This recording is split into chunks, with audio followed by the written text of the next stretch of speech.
ओम शांति। 21 मार्च 2025 के ईश्वरीय महावाक्य। पहले सुनते हैं मुरली के मुख्य पॉइंट्स। बाबा ने कहा, भक्ति मार्ग और ज्ञान मार्ग दोनों में सबसे श्रेष्ठ कर्म है दान करना। तो हर एक ब्राह्मण बच्चे को इन ज्ञान रत्नों का औरों को भी दान करना है। दानी को ही पुण्य आत्मा कहा जाता है। तुम्हारा अभी बाप के साथ लेन देन चलता है। तुम बच्चे अपना सब कुछ बाप हवाले करते हो, तो बाप फिर 21 जन्म के लिए स्वर्ग की बादशाही तुम्हारे हवाले कर देते हैं। फिर बाबा ने कहा, यह रावण ही तुम्हारा सबसे पुराना दुश्मन है। अभी तुम मन मनाभव के आधार से साइलेंस द्वारा जगत जीत बन रहे हो। तुम बच्चों को साइलेंस का शुद्ध घमंड रहना चाहिए। किसको भी दुख नहीं दो। बाप समान बन सबको सुख का रास्ता बताना है।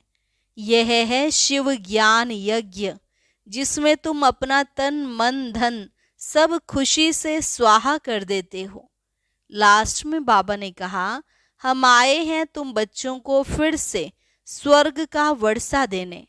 तुम्हारा जो भी कलयुगी कर्म बंधन है, जिनको मेरा मेरा कहते रहते हो, सब भूल जाओ, क्योंकि तुम्हें जाना है सुख के संबंध में। देह सहित सबसे ममत्व निकाल दो। और अब सुनते हैं महावाक्यों को विस्तार से। बाबा ने कहा, मीठे बच्चे, तुम्हें अपने योग बल से सारी सृष्टि को पावन बनाना है। तुम योग बल से ही माया पर जीत पाकर जगत जीत बन सकते हो। प्रश्न, बाप का पार्ट क्या है? उस पार्ट को तुम बच्चों ने किस आधार पर जाना है? उत्तर, बाप का पार्ट है सबके दुख हरकर सुख देना, रावण की जंजीरों से छुड़ाना। जब बाप आते हैं तो भक्ति की रात पूरी होती है। बाप तुम्हें स्वयं अपना और अपनी जायदाद का परिचय देते हैं। तुम एक बाप को जानने से ही सब कुछ जान पाते हो। गीत, तुम ही हो माता पिता तुम ही हो। ओम शांति। बच्चों ने ओम शांति का अर्थ समझा है। बाप ने समझाया है, हम आत्मा हैं। इस सृष्टि ड्रामा के अंदर हमारा मुख्य पार्ट है। किसका पार्ट है? आत्मा शरीर धारण कर पार्ट बजाती है। तो बच्चों को अब आत्म अभिमानी बना रहे हैं। इतना समय देह अभिमानी थे, अब अपने को आत्मा समझ बाप को याद करना है। हमारा बाबा आया हुआ है ड्रामा प्लान अनुसार। बाप आते भी हैं रात्रि में। कब आते हैं उसकी तिथि तारीख कोई नहीं है। तिथि तारीख उनकी होती है जो लौकिक जन्म लेते हैं। यह तो है पारलौकिक बाप, इनका लौकिक जन्म नहीं है। श्री कृष्ण की तिथि तारीख समय आदि सब देते हैं। इनका तो कहा जाता है दिव्य जन्म। बाप इनमें प्रवेश कर बताते हैं कि यह बेहद का ड्रामा है। उसमें आधा कल्प है रात। जब रात अर्थात घोर अंधियारा होता है तब मैं आता हूँ। तिथि तारीख कोई नहीं। इस समय भक्ति भी तमो प्रधान है। आधा कल्प है बेहद का दिन। बाप खुद कहते हैं, मैंने इनमें प्रवेश किया है। गीता में है भगवानुवाच, परंतु भगवान मनुष्य हो नहीं सकता। श्री कृष्ण भी दैवी गुणों वाला है। यह मनुष्य लोक है, यह देव लोक नहीं है। गाते भी हैं ब्रह्मा देवताए नमः। वह है सूक्ष्म वतनवासी। बच्चे जानते हैं वहाँ हड्डी मांस नहीं होता है। वह है सूक्ष्म सफेद छाया। जब मूल वतन में है तो आत्मा को न सूक्ष्म शरीर छाया वाला है न हड्डी वाला है। इन बातों को कोई भी मनुष्य मात्र नहीं जानते हैं। बाप ही आकर सुनाते हैं। ब्राह्मण ही सुनते हैं और कोई नहीं सुनते। ब्राह्मण वर्ण होता ही है भारत में। वह भी तब होता है जब परम पिता परमात्मा प्रजापिता ब्रह्मा द्वारा ब्राह्मण धर्म की स्थापना करते हैं। अब इनको रचता भी नहीं कहेंगे। नई रचना कोई रचते नहीं हैं, सिर्फ रिजोनेट करते हैं। बुलाते भी हैं, हे बाबा पतित दुनिया में आकर हमको पावन बनाओ। अभी तुमको पावन बना रहे हैं। तुम फिर योग बल से इस सृष्टि को पावन बना रहे हो। माया पर तुम जीत पाकर जगत जीत बनते हो। योग बल को साइंस बल भी कहा जाता है। ऋषि मुनि आदि सब शांति चाहते हैं, परंतु शांति का अर्थ तो जानते नहीं। यहाँ तो जरूर पार्ट बजाना है ना। शांति धाम है, स्वीट साइलेंस होम। तुम आत्माओं को अब यह मालूम है कि हमारा घर शांति धाम है। यहाँ हम पार्ट बजाने आए हैं। बाप को भी बुलाते हैं, हे पतित पावन, दुख हरता सुख करता आओ, हमको इस रावण की जंजीरों से छुड़ाओ। भक्ति है रात, ज्ञान है दिन। रात मुर्दाबाद होती है, फिर ज्ञान जिंदाबाद होता है। यह खेल है सुख और दुख का। तुम जानते हो, पहले हम स्वर्ग में थे, फिर उतरते उतरते आकर नीचे हेल में पड़े हैं। कलयुग कब खलास होगा, फिर सतयुग कब आएगा, यह कोई नहीं जानते। तुम बाप को जानने से बाप द्वारा सब कुछ जान गए हो। मनुष्य भगवान को ढूंढने के लिए कितना धक्का खाते हैं, बाप को जानते ही नहीं। जाने तब जब बाप आकर अपना और जायदाद का परिचय दे। वर्षा बाप से ही मिलता है, माँ से नहीं। इनको मम्मा भी कहते हैं, परंतु इनसे वर्षा नहीं मिलता है। इनको याद भी नहीं करना है। ब्रह्मा विष्णु शंकर भी शिव के बच्चे हैं, यह भी कोई नहीं जानते। बेहद की सारी दुनिया का रचयिता एक ही बाप है, बाकी सब हैं उनकी रचना या हद के रचयिता। अब तुम बच्चों को बाप कहते हैं, मुझे याद करो तो तुम्हारे विकर्म विनाश हों।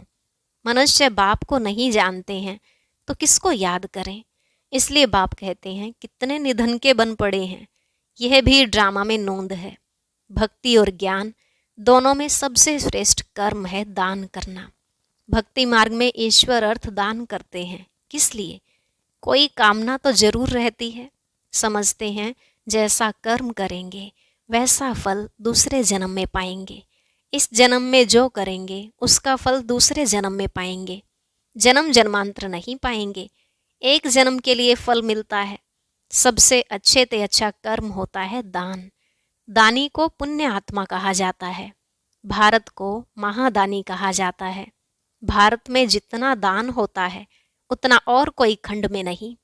बाप भी आकर बच्चों को दान करते हैं, बच्चे फिर बाप को दान करते हैं। कहते हैं, बाबा आप आएंगे तो हम अपना तन मन धन सब आपके हवाले कर देंगे, आप बिगर हमारा कोई नहीं। बाप भी कहते हैं, मेरे लिए तुम बच्चे ही हो। मुझे कहते ही हैं हेवनली गॉड फादर, अर्थात स्वर्ग की स्थापना करने वाला। मैं आकर तुमको स्वर्ग की बादशाही देता हूँ। बच्चे मेरे अर्थ सब कुछ दे देते हैं। बाबा सब कुछ आपका है। भक्ति मार्ग में भी कहते थे, बाबा यह सब कुछ आपका दिया हुआ है। फिर वह चला जाता है तो दुखी हो जाते हैं। वह है भक्ति का अल्पकाल का सुख। बाप समझाते हैं, भक्ति मार्ग में तुम मुझे दान पुण्य करते हो इनडायरेक्ट, उसका फल तो तुमको मिलता रहता है। अब इस समय मैं तुमको कर्म अकर्म विकर्म का राज बैठ समझाता हूँ। भक्ति मार्ग में तुम जैसे कर्म करते हो उसका अल्पकाल सुख भी मेरे द्वारा तुमको मिलता है। इन बातों का दुनिया में किसको पता नहीं है। बाप ही आकर कर्मों की गति समझाते हैं।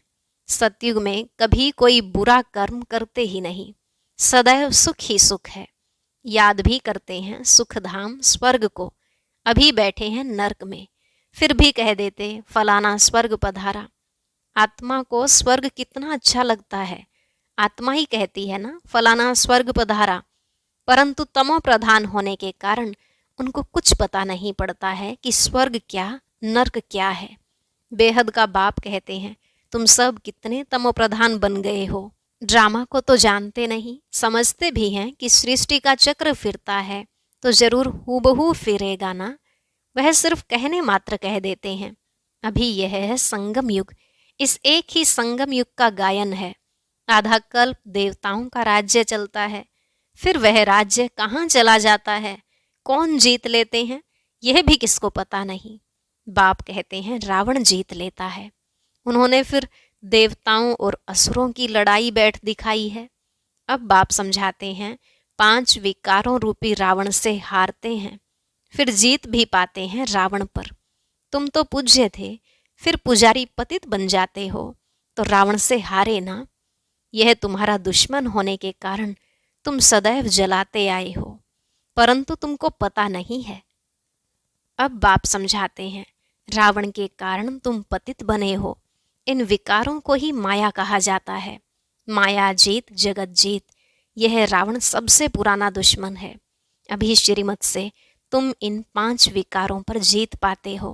बाप आए हैं जीत पहनाने।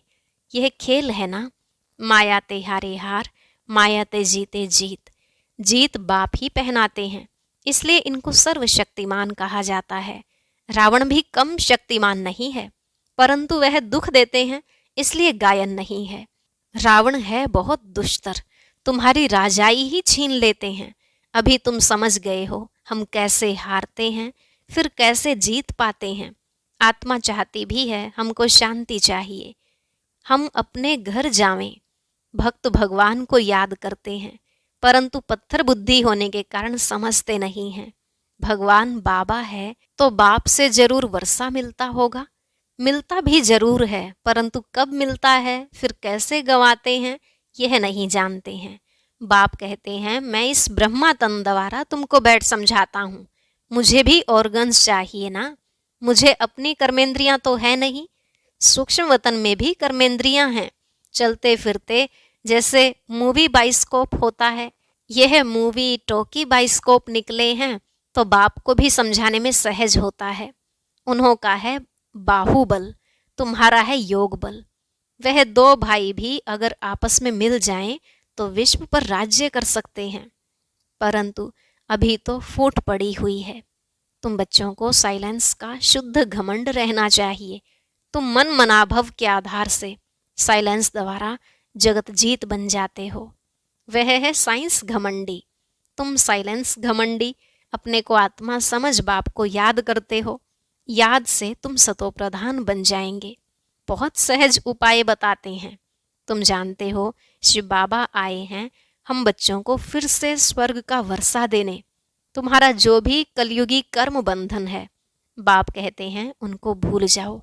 5 विकार भी मुझे दान में दे दो। तुम जो मेरा मेरा करते आए हो, मेरा पति, मेरा फलाना, यह सब भूलते जाओ। सब देखते हुए भी उनसे ममत्व मिटा दो। यह बात बच्चों को ही समझाते हैं। जो बाप को जानते ही नहीं, वह तो इस भाषा को भी समझ न सके। बाप आकर मनुष्य से देवता बनाते हैं।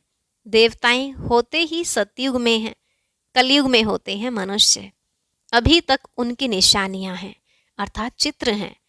मुझे कहते ही हैं पतित पावन, मैं तो डिग्रेड होता नहीं हूँ। तुम कहते हो हम पावन थे, फिर डिग्रेड हो पतित बने हैं। अब आप आकर पावन बनाओ तो हम अपने घर में जाएं। यह है स्पिरिचुअल नॉलेज, अविनाशी ज्ञान रत्न है ना। यह है नई नॉलेज। अभी तुमको यह नॉलेज सिखाता हूँ। रचयिता और रचना के आदि मध्य अंत का राज बताता हूँ। अभी यह तो है पुरानी दुनिया, इसमें तुम्हारे जो भी मित्र संबंधी आदि हैं, देह सहित सबसे ममत्व निकाल दो। अभी तुम बच्चे अपना सब कुछ बाप हवाले करते हो। बाप फिर स्वर्ग की बादशाही 21 जन्मों के लिए तुम्हारे हवाले कर देते हैं।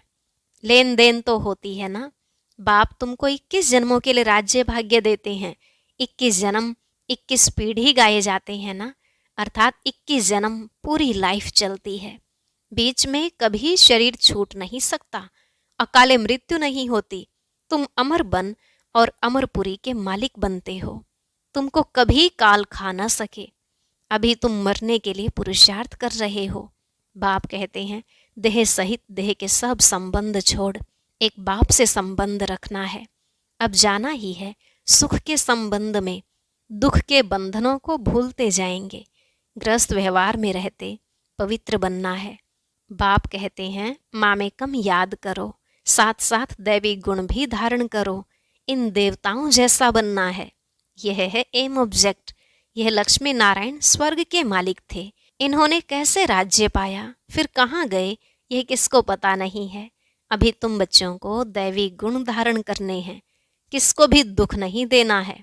बाप है ही दुख हरता सुख करता, तो तुमको भी सुख का रास्ता सबको बताना है, अर्थात अंधों की लाठी बनना है। अभी बाप ने तुम्हें ज्ञान का तीसरा नेत्र दिया है। तुम जानते हो बाप कैसे पार्ट बजाते हैं। अभी बाप जो तुमको पढ़ा रहे हैं, फिर यह पढ़ाई प्रायलोप हो जाएगी। देवताओं में यह नॉलेज रहती नहीं। तुम ब्रह्मा मुख वंशावली ब्राह्मण ही रचता और रचना के ज्ञान को जानते हो, और कोई जान नहीं सकते। इन लक्ष्मी नारायण आदि में भी अगर यह ज्ञान होता तो परंपरा चला आता। वहां ज्ञान की दरकार ही नहीं रहती, क्योंकि वहां है ही सदगति। अभी तुम सब कुछ बाप को दान देते हो, तो फिर बाप तुमको 21 जन्मों के लिए सब कुछ दे देते हैं। ऐसा दान कभी होता नहीं। तुम जानते हो हम सर्वंश देते हैं। बाबा, यह सब कुछ आपका है, आप ही हमारे सब कुछ हो। त्वमेव माता च पिता त्वमेव। पार्ट तो बजाते हैं ना, बच्चों को अडॉप्ट भी करते हैं, फिर खुद ही पढ़ाते हैं, फिर खुद ही गुरु बन सबको ले जाते हैं। कहते हैं तुम मुझे याद करो तो पावन बन जाएंगे, फिर तुमको साथ ले जाऊंगा। यह यज्ञ रचा हुआ है, यह है शिव ज्ञान यज्ञ। इसमें तुम तन मन धन सब स्वाहा कर देते हो। खुशी से सब अर्पण हो जाता है, बाकी आत्मा रह जाती है। बाबा, बस अब हम आपकी श्रीमत पर ही चलेंगे। बाप कहते हैं गृहस्थ व्यवहार में रहते पवित्र बनना है। 60 वर्ष की आयु जब होती है तो वानप्रस्थ अवस्था में जाने की तैयारी करते हैं, परंतु वह कोई वापस जाने के लिए थोड़े ही तैयारी करते हैं। अभी तुम सतगुरु का मंत्र लेते हो, मन मना भव। भगवानुवाच, तुम मुझे याद करो तो तुम्हारे विकर्म विनाश होंगे। सबको कहो आप सबकी वानप्रस्थ अवस्था है, शिव बाबा को याद करो, अब जाना है अपने घर। अच्छा, मीठे मीठे सिकिलधे बच्चों प्रति माता पिता बाप दादा का याद प्यार और गुड मॉर्निंग। रूहानी बाप की रूहानी बच्चों को नमस्ते। रूहानी बच्चों की रूहानी बाप दादा को नमस्ते नमस्ते, गुड मॉर्निंग। शुक्रिया बाबा, शुक्रिया। धारणा के लिए मुख्य सार। पहला पॉइंट, कलयुगी सर्व कर्म बंधनों को बुद्धि से भूल 5 विकारों का दान कर आत्मा को सतो प्रधान बनाना है। एक ही साइलेंस के शुद्ध घमंड में रहना है। दूसरा, इस रुद्र यज्ञ में खुशी से अपना तन मन धन सब अर्पण कर सफल करना है। इस समय सब कुछ बाप हवाले कर 21 जन्मों की बादशाही बाप से ले लेनी है। आज का वरदान, रोब के अंश का भी त्याग करने वाले स्वमानधारी पुण्य आत्मा भव। रोब के अंश का भी त्याग करने वाले स्वमानधारी पुण्य आत्मा भव। बाबा ने कहा स्वमानधारी बच्चे सभी को मान देने वाले दाता होते हैं। दाता अर्थात रहम दिल। उनमें कभी किसी भी आत्मा के प्रति संकल्प मात्र भी रोब नहीं रहता। यह ऐसा क्यों, ऐसा नहीं करना चाहिए, होना नहीं चाहिए। ज्ञान यह कहता है क्या? यह भी सूक्ष्म रोब का अंश है, लेकिन स्वमानधारी पुण्य आत्माएं गिरे हुए को उठाएंगी, सहयोगी बनाएंगी। वह कभी यह संकल्प भी नहीं कर सकती कि यह तो अपने कर्मों का फल भोग रहे हैं, करेंगे तो जरूर पाएंगे, इन्हें गिरना ही चाहिए। ऐसे संकल्प आप बच्चों के नहीं हो सकते। स्लोगन, संतुष्टता और प्रसन्नता की विशेषता ही उड़ती कला का अनुभव कराती है। संतुष्टता और प्रसन्नता की विशेषता ही उड़ती कला का अनुभव कराती है। अव्यक्त इशारे, सत्यता और सभ्यता रूपी कल्चर को अपनाओ। सत्यता के शक्ति की निशानी है निर्भयता। कहा जाता है सच तो बिठो नच, अर्थात सत्यता की शक्ति वाला सदा बेफिक्र निश्चिंत होने के कारण, निर्भय होने के कारण खुशी में नाचता रहेगा। यदि अपने संस्कार व संकल्प कमजोर हैं तो वह कमजोरी ही मन की स्थिति को हलचल में लाती है। इसलिए पहले अपनी सूक्ष्म कमजोरियों को अविनाशी रुद्र यज्ञ में स्वाहा करो। अच्छा, ओम शांति। अब सुनते हैं आज की अव्यक्त मुरली। इसके लिए ऊपर दिए गए बॉक्स पर क्लिक करें।